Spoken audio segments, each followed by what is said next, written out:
Salamat po sa pagmamahal nyo sa ating dating Pangulo. Salamat po sa pagmamahal nyo sa ating Vice President. Salamat, Mayor Pulong, at nandito ka rin pala. Salamat, Senator Robin. Salamat, Mayor.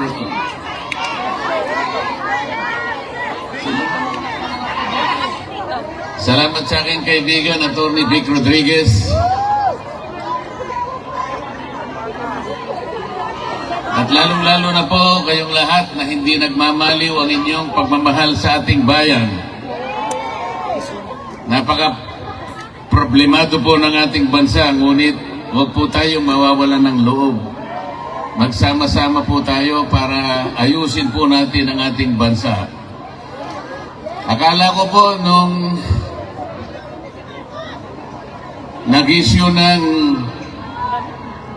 resignation order ang ating Pangulo, akala ko totoo na eh. Akala ko naman yung bureaucratic reset. Kahit konti lang, naniwala ko, baka okay naman yata ito. Wala rin. Akalain mong naglagay siya ng PNP, si Torre na naman. Kilala niyo ba si General Torre?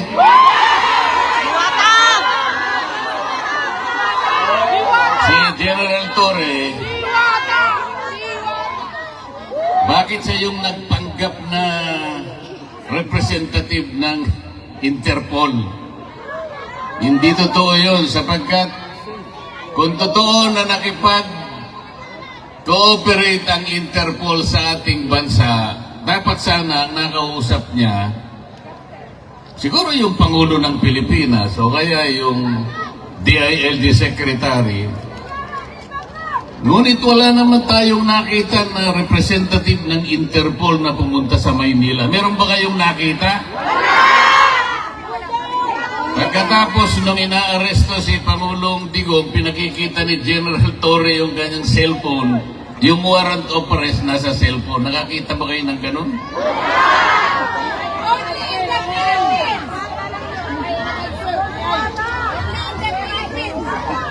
Hindi po ganun ang pagsisilbi ng warrant of arrest.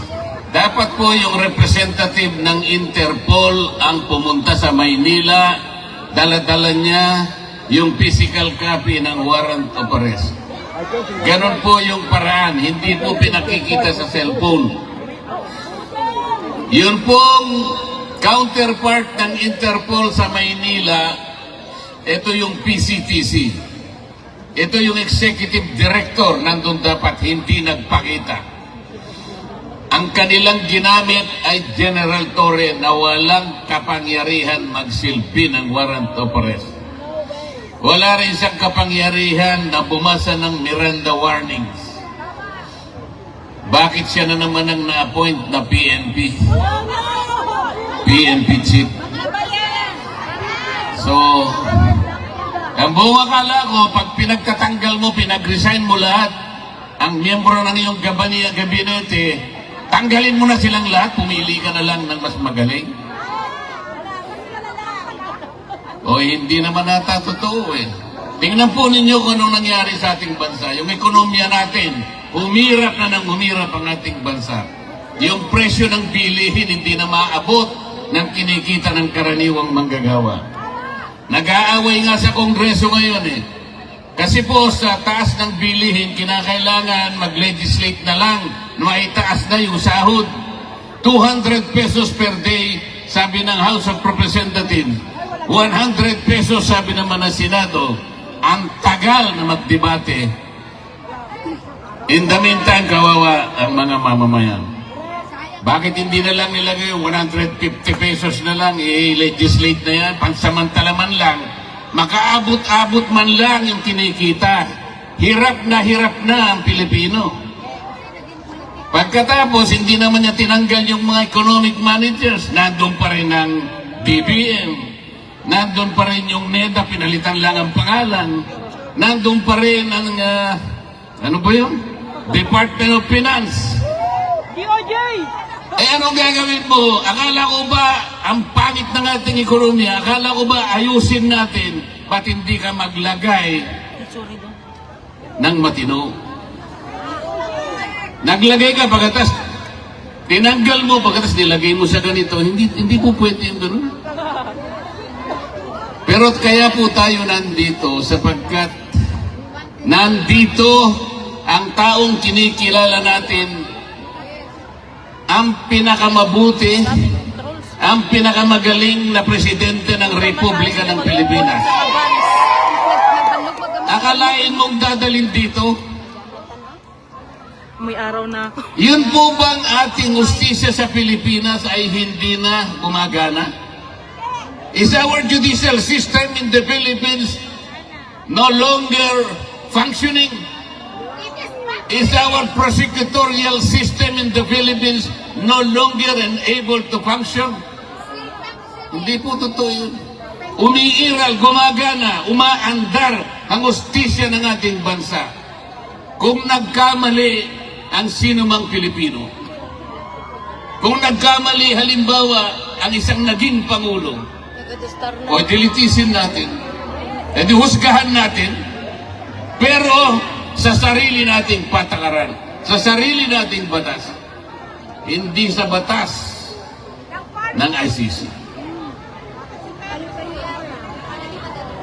Pagtiyagaan na lang po natin, kahit anong mangyari, mawawalan din ng saysay ang ginawa nila laban kay Pangulong Digong. Lalabas din po ang katwiran, magtatagal lang po ng konti dahil may proseso. Wala ng jurisdiction ng ICC sa ating Pangulong Digong. Maniwala kayo sa akin. Pinatatagal lang nila sapagkat pinupolitika din dito yan. Mahirap lang magsalita kung akala nila tayo ay nagsasalita laban sa ICC. Hindi po. Ang sinasabi lang natin, kahit balik-baliktarin mo ang pangyayari, wala ng jurisdiction po ang ICC. Pati po yung charge na kanilang ikinapit sa Pangulo, crime against humanity, hindi kakapit sa Pangulong Rodrigo Duterte. Sapagkat yung war on drugs, hindi po klasipikado na crime against humanity. Yung programa na ginawa niya is a legal, it is a regular governmental action to wipe out drug problem in our country. Presidente po siyang nakakaalam ng mabuti para sa kanyang bansa. He should have been judged by the benefit, by the advantages reaped by the Filipino people from his program. He should not have been judged from the number of people who were killed along the war on drugs. May mamamatay at may mamamatay, alam naman nila yun. Sapagkat ang nagsusulong sa droga yung mga kriminal. Lalaban at lalaban yung mga yan.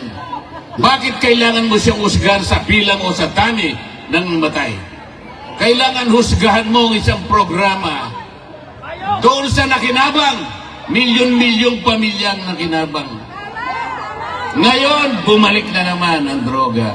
Ngayon, bumalik na naman ang krimen.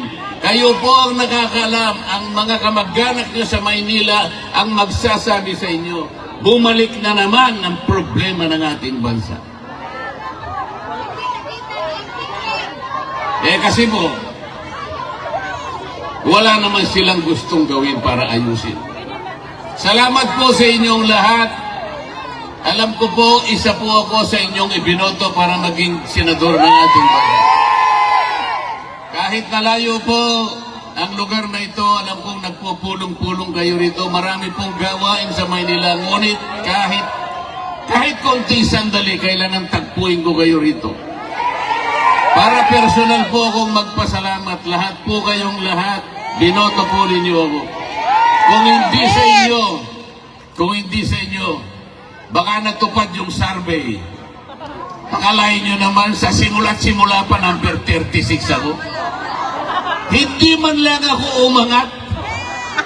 Nung naawa sila sa akin, siguro bandang Pebrero yata yun. Napunta ako sa number 22. Hanggang doon ka na lang, sabi nila. Malapit nang matapos ang Abril, 21 na naman ako. Pagkatapos nagmilagro isang araw, nilagay po nila ako number 12, pero isang araw lang yun. Binaba na naman nila ako sa number 18. Tingnan mo ninyo yung kawalang hiyaan ng mga survey companies na yan. Naniniwala pa ba kayo dyan? Sipi-sipi ninyo. Merong isang media practitioner sa Maynila, babae, hindi ko nababanggitin ang pangalan, baka sumigat pa. Hindi makamove on. Hindi siya makapaniwala bakit daw si Rodante Marcoleta naging number 6. Hindi niya kasi binabasa yung ating mga kababayan katulad ng inyong mga kamag-anak at kayong lahat. Hindi ba niya alam kung gaano ang kinontribute na boto ng lahat ng OFWs? Bakit hindi niya alam yun? Bakit tinitingnan niya? Ako lang ang tinitingnan niya. Paano nangyari yun? Sabi niya. Paano nangyari si Marcoleta ay nanalo? Paano nangyari yun? Nakakaawa yung tao na yun. Nakalimutan niya. Nakalimutan po niya napakaraming nagmamahal pala kay Rodante Marcoleta. Ngayon po, masasabi ko na sa inyo, lintik lang ang walang ganti. Ginawa, ang gusto nila number 36 ako. Sabi ng mga tao, hindi, kailangan maging number 6. So yun po yung nangyari. Yun po ang nangyari. Umanda sila. Ito pong impeachment na kinakasan nila, bahala sila. Bahala sila. Pero kung ako ang masusunod, sabi ko sa kanila, para mabawasan ang kahihiyan ng ating gobyerno, para hindi na mapahiya ang administrasyon, tigilan nyo na. Tigilan nyo na para hindi na mapahiya. Ngayon, kung gusto nyo mapahiya, o ituloy nyo. Hindi rin naman kayo mananalo. Kahit saan tayo mapunta, hindi mananalo ang kalaban ng ating Vice President. Sinabi ko na noong una, uulitin ko sa inyo, kung ayaw nilang itigil, nasa sa kanila. Pero kung gusto nilang mawala ang kanilang kahihiyan, itigil na lang nila.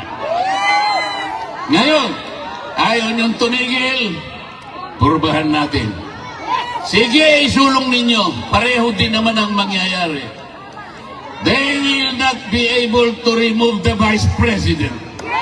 Itaga mo sa bato yan. Itaga nyo sa bato yan. Walang mangyayari. The Vice President will stay as Vice President.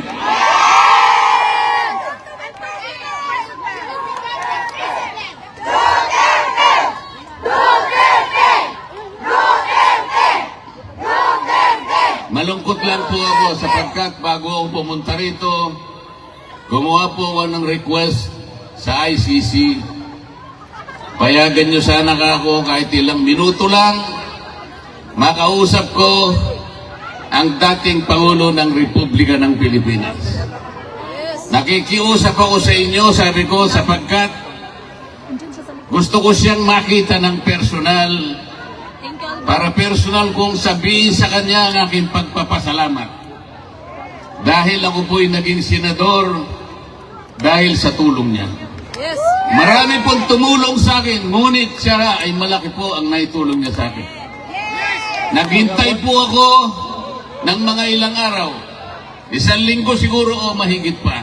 Hanggang ako po'y tumulak papunta rito, wala po silang ibinigay na sagot sa akin. Sa aking palagay, hindi rin po ako makakapasok para makausap ko man lang. Kahit na ba 3 minuto ay hindi nila ako bibigyan? Anong klaseng justisya naman yung ICC na yan? Yes. Dito pa naman sa Europa, ang akala ko dito mas matatag, dito mas malinaw ang justisya sapagkat magagaling silang mga tao. Pati ba naman yung 3 minuto o 5 minutong ihingin ko lang, makausap ko man lang, makita ko man lang, mahawakan ko lang ang kamay, makita ko lang kung anong kalagayan niya. Sapagkat malaking bagay naman po para sa isang tao na kagaya niya. Hindi po nila ibibigay siguro sa akin. Wala. Tidyo. Mamaya po, magbabakasakali akong pumunta ron, makita ko man lang yung lugar kung saan siya nakapiit. Pero huwag tayong mawawala ng pag-asa. Huwag tayong mawawala ng pag-asa. Sapagkat, hindi pa naman po tapos ang laban.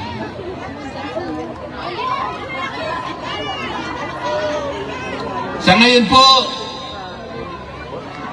maghintay lang po tayo. Maging matiisin lang tayo. Huwag tayong susuko. Huwag nating isusuko ang laban. Nasa panig po tayo ng katuwiran. Nasa panig po tayo ng batas. Alam ko po, si Pangulong Duterte malakas ang kanyang loob. Hindi siya papayag. Hindi siya masisira ng loob. Kilala ko yung tao na yun. Makikipaglaban siya para sa inyo. Kahit kanya ng kalagay niya, nakapiit siya, pero kayo ang inaalala niya. Kaya, huwag po kayong mawawalan ng loob, huwag kayong mawawalan ng pag-asa. Tatapusin po natin ang laban. Maiuwi po natin ang Pangulong Digong. Let's bring him home.